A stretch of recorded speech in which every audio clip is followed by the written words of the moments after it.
Hi, everybody. Welcome to the podcast. In this episode, I'm going to tell you about the most toxic word in the life of a new entrepreneur. All right. So let me set the stage a little bit. And I have a really brief story for you that kind of like sparks this whole like physical reaction to this word that I have to this day. But let me just tell you. Let me set the stage. I'm assuming that if you're listening to the Trailblazing Out of Corporate Life podcast, you are looking to, you guessed it, trailblaze out of corporate life, right? That you're looking to do something else that is fulfilling and purposeful and totally aligned with you, and you're actually making money at it and supporting your family with it, right? Is that where you are? Is that really what you mean? So if you're watching the video version of this episode, you can leave me a comment below and tell me, yes, that's me, or tell me, no, I'm just watching because it's interesting. But I want to know if that's you. That's what you want to do, right? So here's the deal, guys. When you first start, you're going to hear a lot of people using this word, okay? And I want you to understand that your level of success will have nothing to do with these people you're talking to. Because guess what? I don't believe that, as much as I love her and as much as she wants to give me advice on a lot of things, I don't consider my mom to be an expert at what I do. Nor is she a potential client or an ideal client persona for me.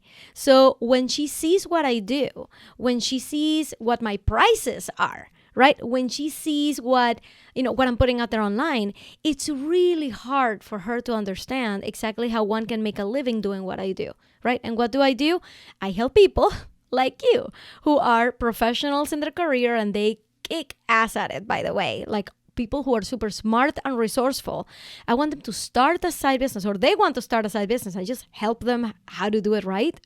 How to start a side business, put it out there online so they can grow an audience and start to really generate income that will replace their salary so that they can do whatever they want. So they can wake up in the morning, go to the gym, hang out with their kids, and then start whenever they start, go until whatever hours in the night they want, like have the kind of life where they manage their own schedule. And that is totally possible for you to do. It is 100% possible and attainable for you. But guess what people around you are saying? This is where my little story is going to come in.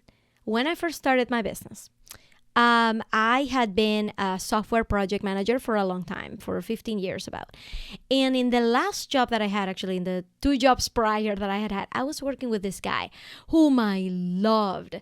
I mean, I would try to come up with ideas for him and I to work together in different projects. He was a developer, I was a project manager, so I was great at documentation of requirements and finding edge cases and putting everything down on paper so that he could just go and do what he does best, which is solve problems through coding, through development.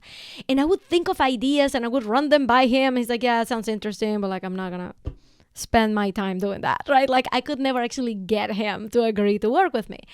And, I know he loves me, like we're great friends and everything, but like he just didn't really have that oomph for starting something else. He already had a very successful company on the side and he had just sold it. So he's like, I don't think that I want to spend my time doing another one, but I really wanted to work with him. So one day I had already quit my job and I started to put things out there online. I have a newborn at home and I'm preparing for my first ever webinar. And it was nerve-wracking and there was a lot of work to do and I didn't have time for anything. But he sent me a message. He saw the stuff that I was posting on LinkedIn and on Facebook, and he sent me a message and he said, I want to have lunch with you. Let's talk about business. And I'm like, awesome. Oh my God. I'm actually going to get him. I'm really busy. I really can't afford like going out to lunch in town because I'll be meeting him like down in Boston. I can't really afford to do that right now. But if that means that he's going to work with me, okay, I'm going. I'll make the time. I found somebody to take care of my baby. I'm going to go. Great. I get there. I'm so excited. I have no idea what he's going to say. And we sit down and I'm like, okay, you wanted to start to talk about business. What is it? And he tells me, I've seen this stuff you've been putting out there online, and I think it sounds a little bit like a scam. And I'm like,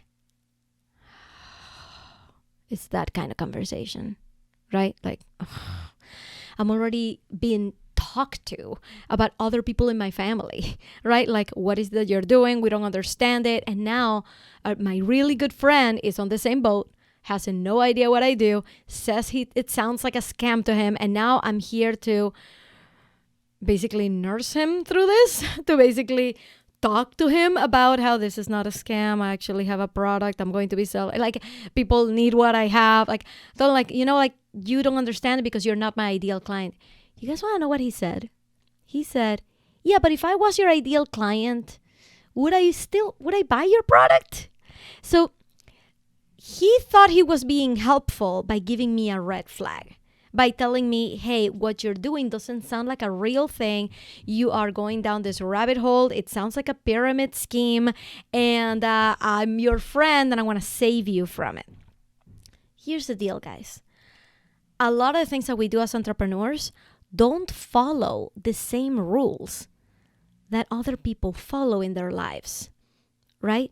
When we take on challenges as business owners, we do things without any guarantees, without anything on the other side saying, hey, this is what's going to make it for you. There is nobody out there who can tell you, if you follow these steps, you're going to be a millionaire. Nobody out there. A lot of people try, and I come here and I tell you, it is possible for you to be a millionaire. All I'm saying is that it is possible for you, but I can't even write a book on how to do it because I'm getting there myself, right?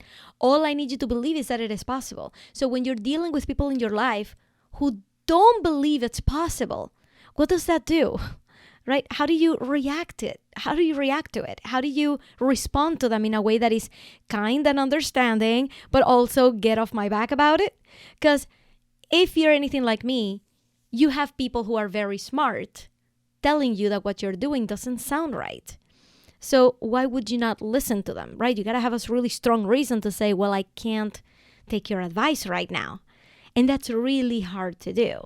So we end up just getting in our head saying, well, this is not realistic. And people will tell you, what you're thinking about, this $1 million stuff you keep talking about, is not realistic, right? Now, I want you to remember that people who are telling you that have not made the $1 million, have not gone through the trouble of doing this stuff online that you're doing, have not built that audience. People who have, and this is how I know that, because people who have gotten really, really successful online, they will tell you that it is possible. They won't tell you it's not realistic for you, because if it's realistic for them, why wouldn't it be for you? So when you listen to advice, make sure you're listening to it from people who have been there, who know what to do, who can actually look at what you're doing and tell you, these are the right things to do and these are the wrong things to do, rather than what you're doing is just wrong and you should just stop and get yourself a job.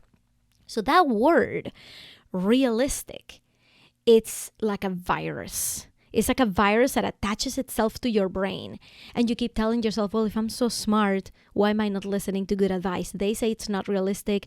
I am on the fence too. I don't think it's realistic as well either. So I guess and you just end up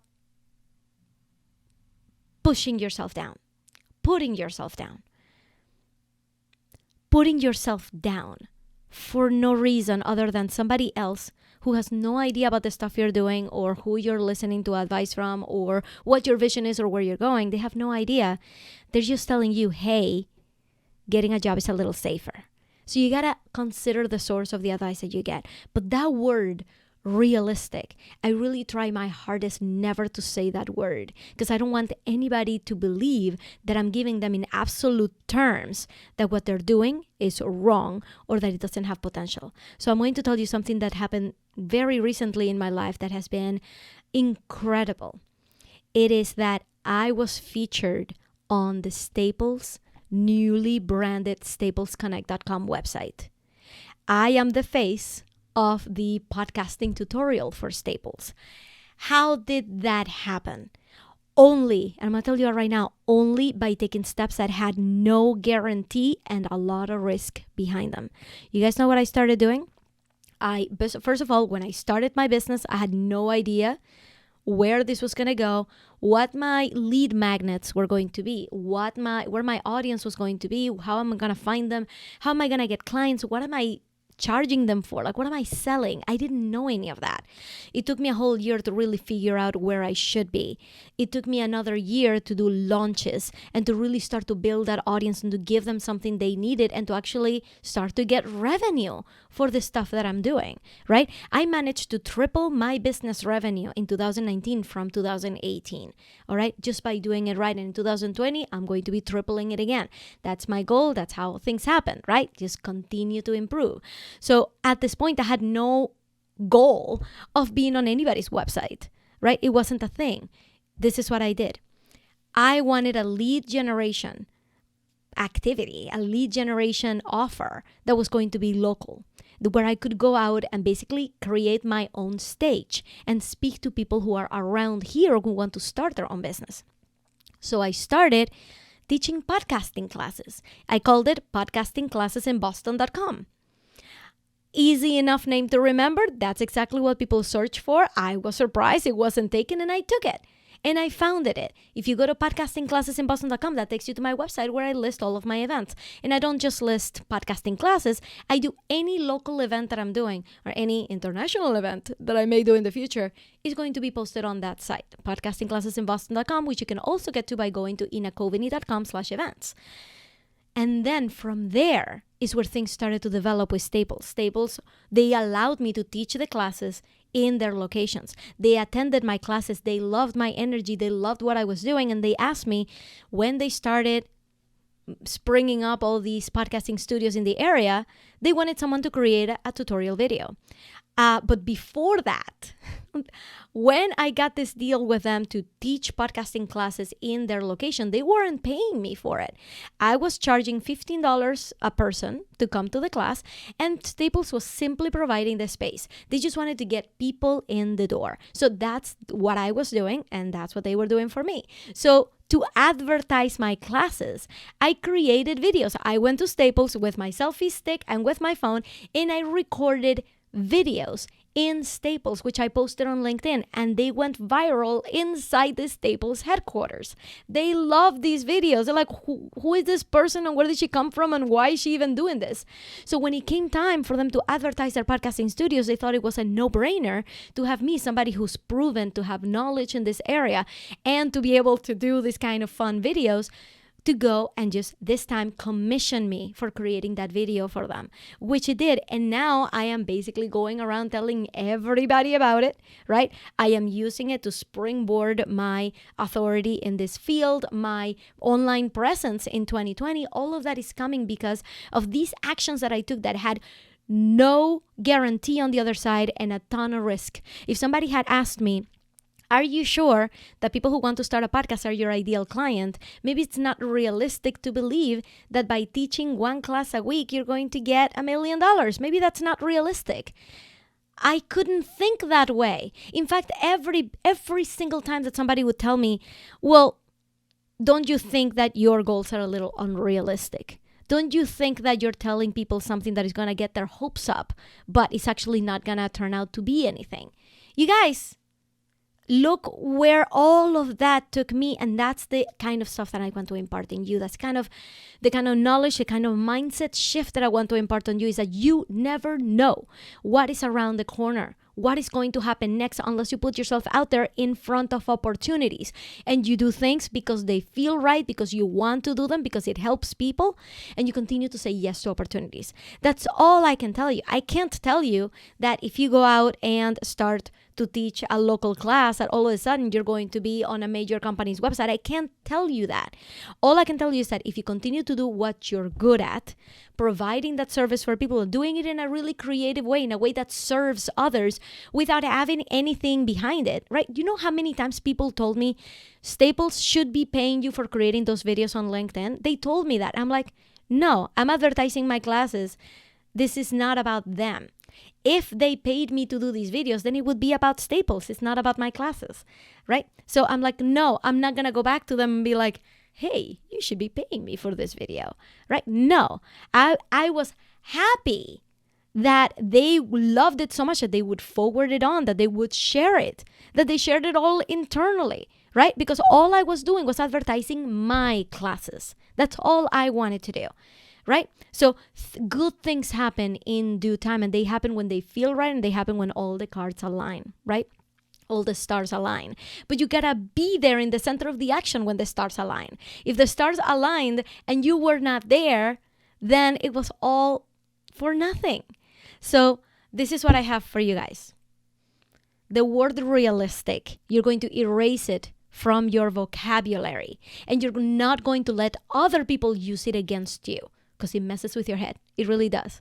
I've been taken down for an entire day of productivity because somebody told me something like that, right? Don't let people talk like that in front of you.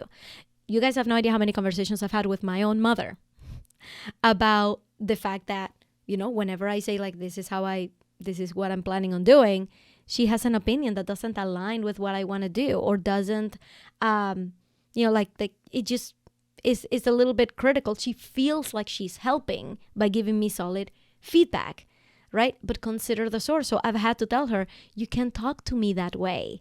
You can't tell me that what I'm doing is not going to work, because you have no idea, right? You can't tell me to do one thing when I'm trying to do another, when you have no clue what it is that I'm doing. I've had so many conversations like that with her, and she's a good sport. She continues to come back with her feedback, but she's a little bit more toned down. She knows exactly what to do, right? So she's learning with me how to talk to me about my business.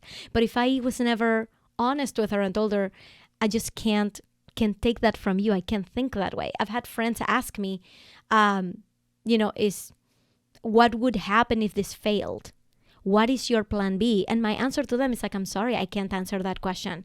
Because as soon as I have a plan B that sounds super attractive, why wouldn't I just do it? Right? Plan A is all I got. And they tell me, yeah, but that doesn't sound very smart. I'm sorry, that doesn't sound smart to you. Let's change the topic. Right? So it's just so important that you guys understand that what you put into your mind is what helps the machine keep going. So protect your mind from these conversations. If it's not the right person to have the conversation with, then just don't have it with that person. Have other people. Talk to your coach, right? They will always keep that vision in front of you for you. Okay, so I feel like I need to get off my soapbox now, because this is something I feel very, very strongly about. I want you to erase the word realistic from your vocabulary and not let anybody else use it against you. How does that sound? Is that a good lesson from this podcast? Good. Let's leave it at that. All right, guys. I'll talk to you next week. Bye. Yay! Thank you so much for watching. If you enjoyed it, make sure to click subscribe right here. And if you're a podcast listener, go and search for Trailblazing Out of Corporate Life, and you'll get me through your ears. All right, guys. Have a great one, and don't forget, right here, subscribe.